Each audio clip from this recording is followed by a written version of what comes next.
Buenos días, buenas tardes, buenas noches, ¿cómo están? Sean todos bienvenidos y bienvenidas. Bueno, ahora vamos a empezar con la clase número 2. En esta clase vamos a hablar rápidamente del origen de las especies, del origen del ser humano en especial. Claro, cuando hablamos del ser humano, tenemos que hablar de todas las especies en general y del ser humano, claro, en particular, que es la especie más desarrollada y más avanzada que conocemos hasta entonces en todo el universo. Pero para empezar, antes de empezar, claro, todas estas teorías son teorías, por algo decimos teorías. ¿Qué significa eso? La ciencia en su avance, así como ha demostrado con el tema del coronavirus, puede ir cambiando, puede ir agregando cosas, puede ir modificando las cosas. Claro, todo esto se debe a que se siguen investigando y se siguen encontrando cosas, siguen habiendo hallazgos. Y uno de los objetivos de la ciencia es siempre comparar, investigar, y si hay que cambiar unas cosas, se cambia, se agregan, etcétera, etcétera. Bueno, esto es muy diferente a las cuestiones dogmáticas, claro. Todo lo que somos religiosos sabemos que nuestra fe y nuestra fe es un dogma, ¿verdad? Y los dogmas no se discuten. Vos tenés fe, crees y, bueno, claro, siempre tiene que ser sin fanatismo, ¿verdad? Y es lo que uno siente, ¿verdad? Y vive. Sin embargo, las ciencias no. La ciencia, a diferencia de la fe, puede ir cambiando, se puede ir modificando, las visiones se pueden ir cambiando con el tiempo, ¿verdad? Pero lo que tenemos hasta ahora, entre todas las grandes investigaciones que se hicieron de nuestros colegas, ¿verdad?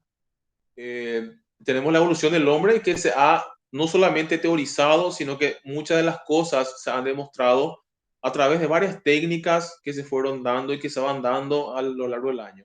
Pero siempre las fechas dentro del ámbito científico son aproximaciones, ¿verdad? Se cree que la vida en la Tierra surgió aproximadamente hace 3.500 millones de años atrás. ¿Sí? Claro, los primeros seres vivos eran algas, eran seres microscópicos, etcétera, etcétera, ¿verdad? Durante el periodo Jurásico, acá vamos a mostrar la parte de los famosos dinosaurios hace 210 millones de años atrás, 210 millones de años atrás, acá hablamos.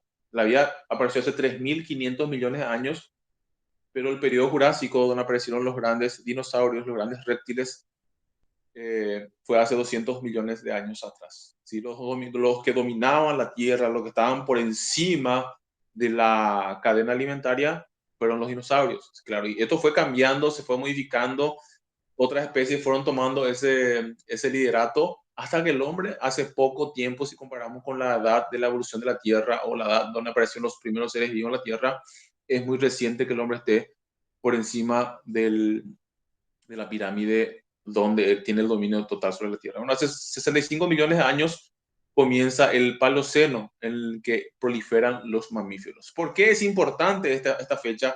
65 millones de años atrás. Claro, se fueron extinguiendo los dinosaurios y comenzaron a dominar la Tierra los mamíferos. Y nosotros, los seres humanos, somos parte de los mamíferos. Por eso la importancia de hablar de estos 65 millones de años atrás. Claro, en el periodo Oligoceno, se inicia hace 35 millones de años atrás, proliferan las plantas con flores, aparecen muchos los mamíferos actuales que conocemos, entre ellos los primeros primates, 35 millones de años atrás.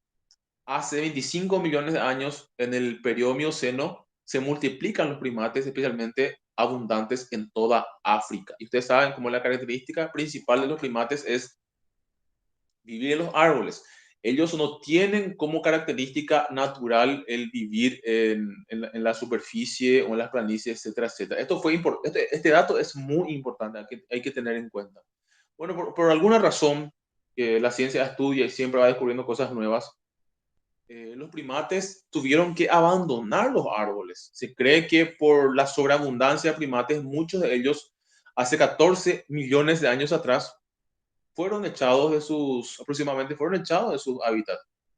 Entonces, habían extensas llanuras y donde los primates tuvieron que dejar su paraíso arbóreo y tuvieron que adaptarse a esas grandes planicies. Bueno, esto obligó al ser humano, o sea, perdón, a los primates en este caso, a tener que adquirir características distintas, a tener que forzar por ese desplazamiento obligatorio, eh, otras características. Por ejemplo, empezaron a vivir en manadas, ¿sí?